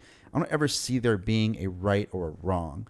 I just, I see maybe there's good and bad, and even the bad, even bad for the people that, that wasn't that tight, but maybe those people are people that are really passionate about DJing. They want to be dope. They want to get good, but they're just starting, but they're personally invested. They're committed. So respect to them, because they're going to keep pushing. They're going to you're going to break through those barriers to get to that level they want to be at. But the people that are bad, that because like I said, they get into it, like they just see DJing as, let's just say, a quick buck or an opportunity to be a social media influencer or be on a stage in front of 10,000 people. Like, your head's in the wrong place, you know what I mean? So they don't deserve, you know what I mean, like to have those opportunities, in my mind, but I think technology, like you said, it's good and bad. I think it's bad in the sense that, yes, it does make DJing that much more accessible, immediately accessible to all walks of life. But it's good in the sense that cats like us that have 3 decades, 4 decades, a lifetime invested, that grew up on the music, that have the record collection. I mean, it's an opportunity for us to really expand our skill set, like there's things that I do on the Pioneer S11 mixer and Cerrito that never would be humanly possible with 2 copies of a vinyl record. Just the immediate access and being able to, I mean, back in the day, I'm sure we all did this, right? Like if there was one of your favorite hip hop records had 4 verses, you would have to needle drop if you wanted to get to the 4th verse. You know what I'm saying? You would do your own live edits. Well, now it's just a click. It's just a cue point, right? And there's other special effects and a lot of really, really dope features that you can kind of add to enhance your mix and bring in some more flavor and give it a much fuller sound. And even that though, to be fair, I practice, yes, DJing and scratching and juggling and trick mixing and all that stuff. But I also spend a fair amount of time practicing, just focusing on working the technology, experimenting with the features that I like. And you know what I mean? Right. How can I use this in my mix or in my routine, to make it sound good? So I'll sit there literally with a song or with 2 copies of a song, and I'm not going to give away all my sauce, but I'll experiment with some of my favorite features and that actually sounds pretty dope.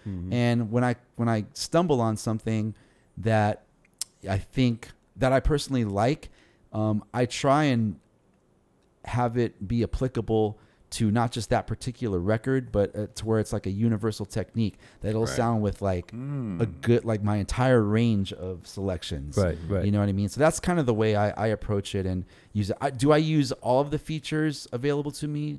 No, I probably use 10, 11%.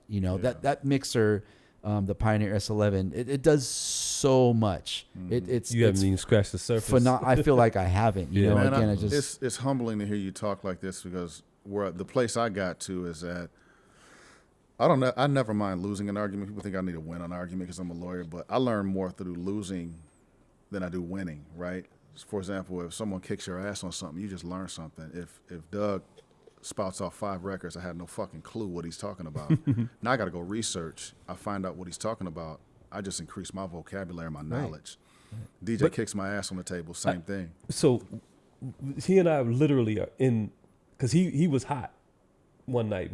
This is one of the first time he and I had a conversation, and he was going off about technology, and I said, Steve, the cards that you have printed up for your business, not just DJ, for your business, in all likelihood, that was not done with a canvas and oil paint.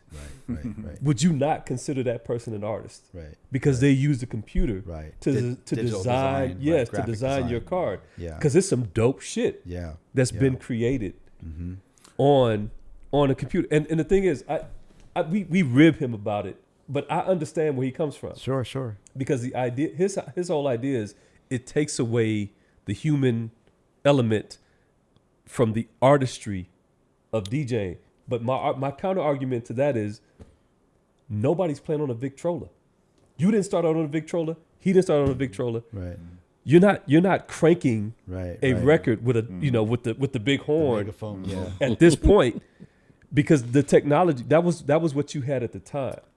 So nobody's going back and buying Techniques 1200s when you can buy a controller. Again, I understand the point, but nobody's gonna. When it's that much easier, you buy a Mac or you buy a PC, a Hewlett, because you're not buying a Commodore 64 that has a floppy disk at this point, right? Right. It's where we are at the time. I personally wanted to learn how to play on vinyl because I might go to somebody's house. I might come to Melo's house. I might come to Steve's house. And quite frankly, his controller might not be connected. So now I got to figure out how to play tunes and mix tunes and even learn from you cats, scratching. I'm not a big turntablist and all that kind of stuff. Steve's taught me a couple things. I watched you guys earlier because I want to be well-rounded because I might walk into a spot or if someone asks me to play, hey, man, all we got is turntables. Oh, shit, I got to bring. And so I learned technology because, number one, I lost the argument. I do realize the value in all the technology. But it was really frustrating because not like you have to learn over again, but it opens up such a bigger world. It does. I'm great at 2 pieces of vinyl, and it was the equalizer, right? So things are equal. Like if I give you a copy of McFadden and Whitehead, Ain't No Stopping Us Now, and I got one, we're on equal territory. Right. Let's see what you can do with the record. Let's see what I can do with the record. How you mix it, scratch it, or whatever. Same tool, different approach. Same tool, different approach. Yeah. The creativity is in the human. Well, now if I give you a WAV file of Ain't No Stopping Us Now, and I got one, and we get on the S11, it's a whole. It is. Oh, yeah. Now we got stems. Now we got cue points. Now we got echoes, features. It's like, woo, shit. Yeah. And we'll never play it the same. That was the thing. Yeah. And I realized that I was actually being a little bit lazy, right? Because I don't have the time to learn all the features. I got shit, man. We both got equipment. You say you use 10 features. You know how much that stuff can do? And then like Element comes over here and he's on the S11 and he's in my Mac. He said he does something. And I'm like, what you just do?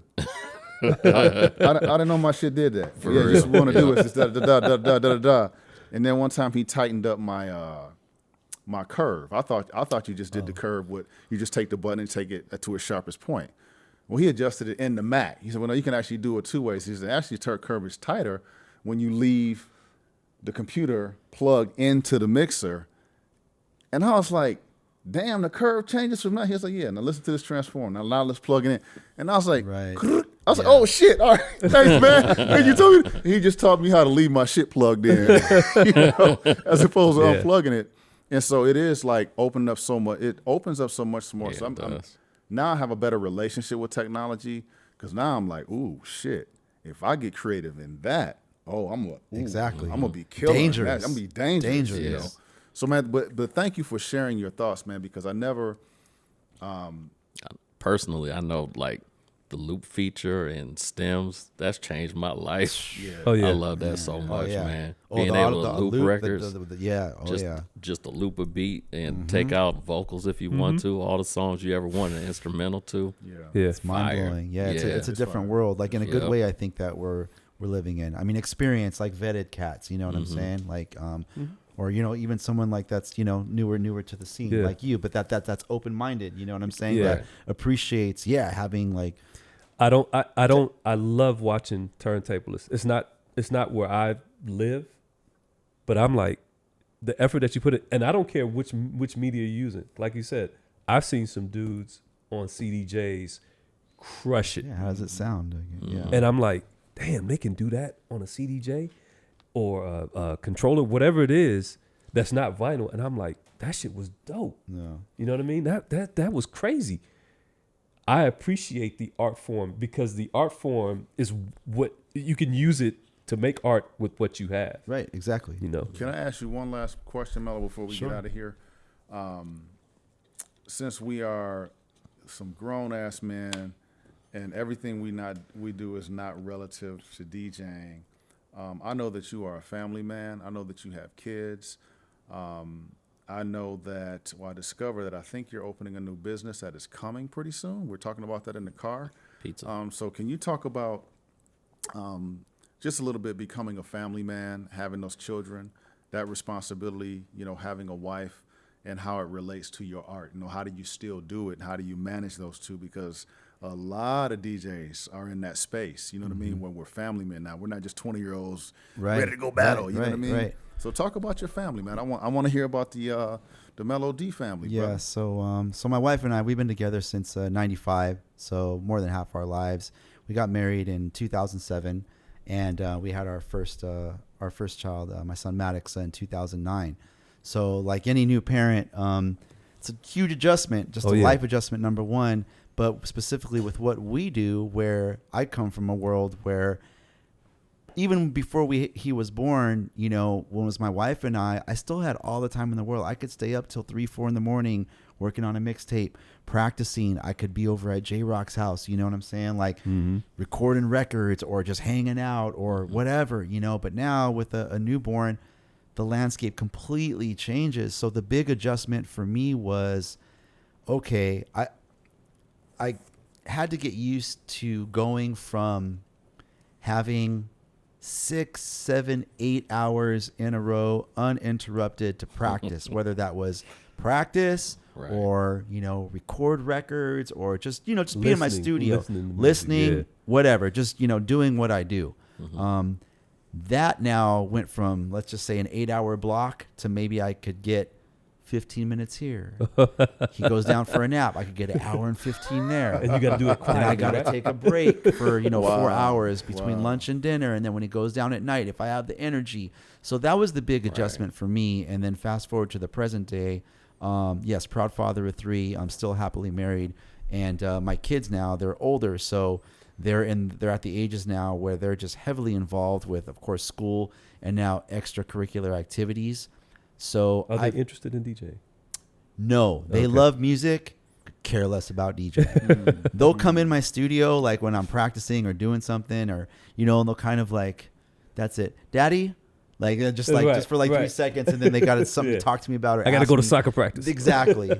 So I've had to adjust my my day-to-day schedule, just because obviously family comes first. They come first. So I'm pretty much like an Uber dad.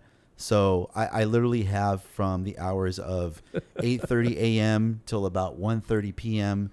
to do what I have to do, whether that's creatively or, I'm really involved with the Beat Junkies, on the admin side. So sometimes, half of those hours, if not all of them, are consumed by, Zoom calls or conference calls or talking to the fellas or replying to emails or, working on things for our businesses. Some days aren't like that. Some days it's the polar opposite, where I get just 5 hours to just be in the studio recording an Instagram video or, maybe on Twitch, popping up on a live stream for a couple hours, or recording some records or putting records away. So that's been the big life adjustment for me, is just, again, coming from 15 years, almost 20 years of just having the world, all the free time in the world, to having that time now be compartmentalized to where it's, like I said, an hour here or 2 hours there, or like I said, some days I don't get to because, life kind of just, happens. But that's been the biggest adjustment for me. But outside of that, like I said, I'm still very invested in DJing and trying to be creative when I have an idea. So I make the time. That probably makes you hungry. I choose, and I choose to, take advantage of the time that I do have, because I believe that, the world is a crazy place now, and I really feel strongly about time is truly like it's our most precious commodity when you really think about it, especially when you have a family and you have like multiple responsibilities. I mean, you're an attorney, you know what I'm saying? You have a practice, you know what I'm saying? You're creative, you know what I mean? So it's, there's only so many hours in a day, So anyhow, it's a long-winded answer, but that would be my biggest, the first thing that comes to mind was just the adjustment with my data, the hours available to me. Thank you, Melo, for sharing your story. I think Tone's got one more question. Yeah, sure. I got a couple. All right. They're like more hip hop related. Do you, forgive me for not knowing this offhand, but do you have any experience like backing up rappers or anything like that, or producing, scratching on records that we might know about? I do. That was one thing I always kind of wanted to do just because Babu, my partner, he was producer, DJ for Dilated Peoples, one of the dopest, illest hip hop, I'm saying, groups in the game, Rhetmatic with the Visionaries. But I never had the chance to partner up with, an artist or, an artist, or artists, plural, to like tour with them. But I've done like some studio work. I did some in the 90s. I actually did a remix for Snoop that was part of a compilation that was in the early 2000s. I would say it was like 2000, 2001. But I've done some things here and there, but nothing, like I said, where it's been like long term. But trying to think of anything that you guys.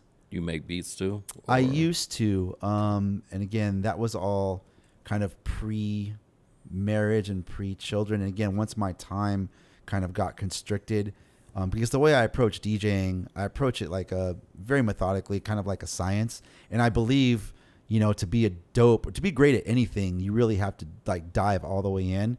So I didn't want to like be like a mediocre producer and then a mediocre DJ. So I opted to just focus on DJing. I still have my MPC 3000 and I have Ableton and, but I don't get a chance to like make beats. The time that I do have, it goes towards DJing, or music as it relates to DJing. But I don't know if I would have done anything that you guys would have heard. Some underground things in the 90s, and I did some television work, a couple of TV series that ran for like a season, but probably nothing nothing with any artists I think that you guys would probably recognize. All right, cool. Yeah. That's it. Yeah. We thanks for coming, man. Man, thanks for coming, thank Melo. you guys for We having appreciate me. you, It's man. great. We appreciate It's a you. pleasure to It's meet an you guys. honor. And thanks Absolutely. for the chat. Pleasure to meet you, for man. sure. Likewise. Pleasure, brother. All right, that's all right.